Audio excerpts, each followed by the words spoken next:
I gotta be honest, I don't know if there's a more frustrating and annoying and lazy argument when we're talking about basketball to me than when people throw the label empty stats guy on just any given player. Because I feel like we've been over this long enough that, okay, here's what I'll say. I think that if you are any player and you are playing on a bad team and you have incredibly high volume on incredibly low efficiency, then I think that there's something to be said about it. But for the most part, like we attached it to guys like Trae Young or like Devin Booker, and it just like it always backfires on you guys. Or Collin Sexton, which we're going to get to in just a second, and right now that seems to track, even though it doesn't. Okay, hold on. And I don't even understand why people don't like Collin Sexton. Like, I feel like I've done this with a few players at this point where I did it with Chris, and I did it with James Middleton, and I did it with Giannis, where I had you guys explain to me why you didn't like them, because I honestly didn't get it.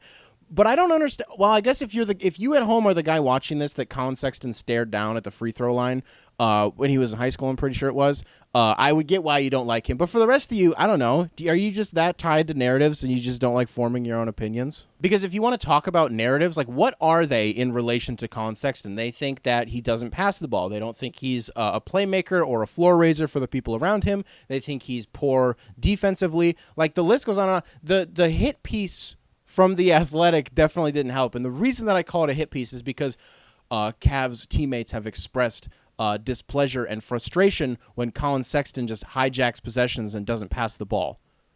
You know, Kevin, you were probably better off just directly attaching your name to the quote, because it took like 2 seconds of realization before we were all like, oh, that was definitely Kevin Love.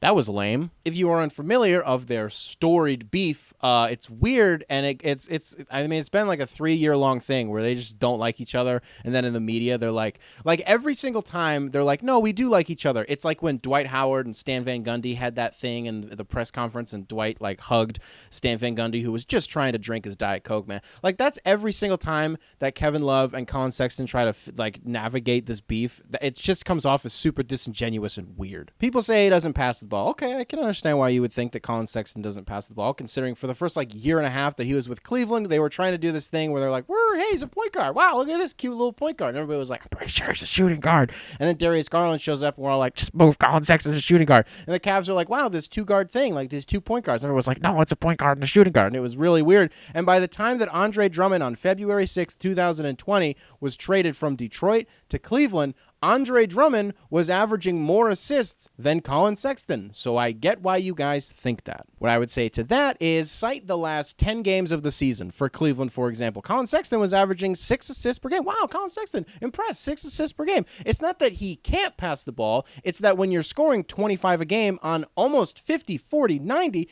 I say almost 50, 40, 90, I think it was like 48, 33, and like 81 or 82, something like that. So it was one of those things where you were like, wow, he was like close to 50, 40, 90, but like in the grand scheme of things, he wasn't. But it was still a super efficient season for him, again, on 25 points per game. So when you have this highly efficient guard who's not a 3-level scorer, but he can get to the rim with tremendous ease, he doesn't jump like at all. For as athletic as Collin Sexton is, the guy on his jump shot, which again, pretty strong 3-point shooter this season, he's the heartbeat of the Cavs, man. Like there was a conversation for him to win Most Improved, and with the likes of Julius Randle and Jeremy Grant, like Collin Sexton wasn't going to have a chance. But there was a real conversation that needed to be had about how good Collin Sexton was this season, especially in Cleveland's first 10 games of the season. He and Darius Garland were I actually want to say this. No, Nick, stay on track for 2 more seconds and make the point. Okay, this season, I want you to chew on this for just a second. Collin Sexton had a higher assist percentage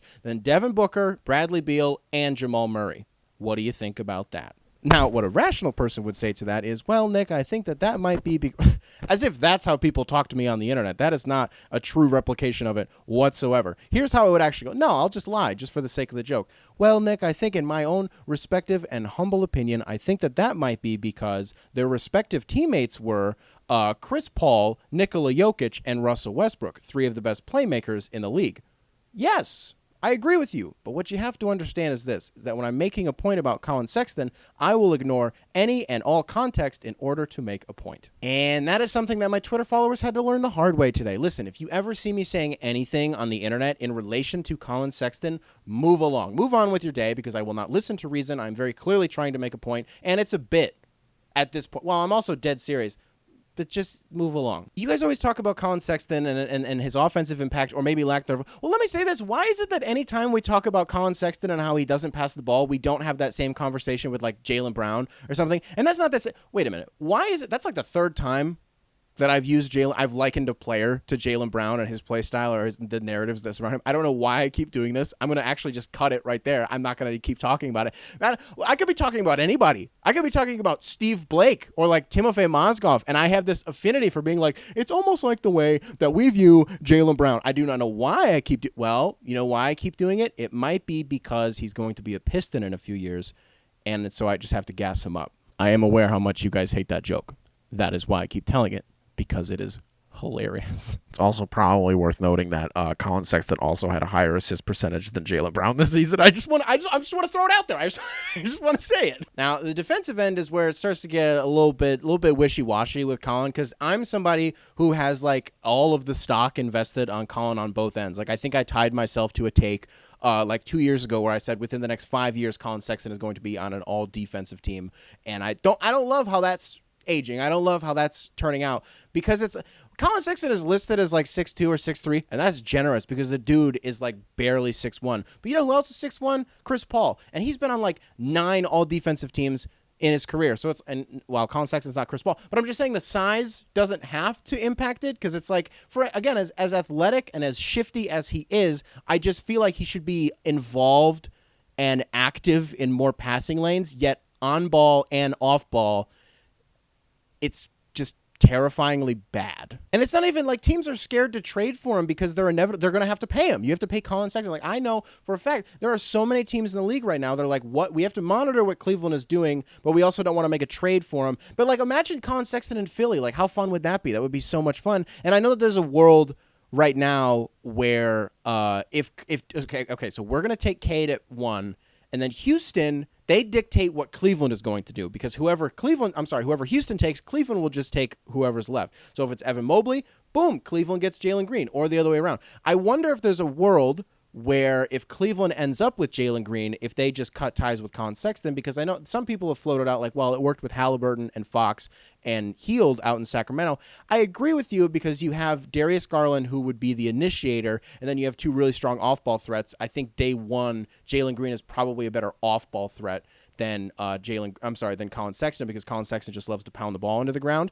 So the dynamic of it would be really weird, and like whether you like it or not, Collin Sexton is going to get $100 million. And there's even Jazz fans. I've seen actual Utah Jazz fans be like, we should do like a Jordan Clarkson and stuff for Collin Sexton. And I'm going to be honest, I don't know if there's a more lateral move that Utah could possibly do, or Cleveland for that matter. And I just feel like what you would be using Jordan Clarkson for is exactly what he should be used for in Utah, which is as a 6th man. And that's probably Collin Sexton's ceiling, is like a Lou Williams, right? Probably a Lou Williams. Like as much as I love him, I would be just terrified to give Collin Sexton $110 million.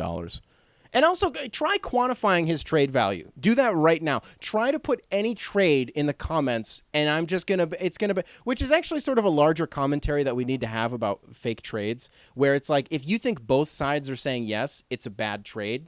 Because look at any trade in NBA history, I'd say 95% of the time, if it was proposed a week earlier, you would have been like, this team hangs up the phone and they request that other team be exiled from the league and they can never pick up the phone again. Like, for the most part, the trades that actually happen are the ones that make you incredibly uncomfortable. So if a trade doesn't make you uncomfortable, it's probably a bad trade. I don't know that I didn't do a very good job of my Collin Sexton truther thing today. I think it probably just made people mad. Do you believe in Collin Sexton? You probably should, because I'll tell you what, Darius Garland, Evan Mobley, and Collin Sexton Spain pick and roll would be the eater of worlds. I mean, that would be woo.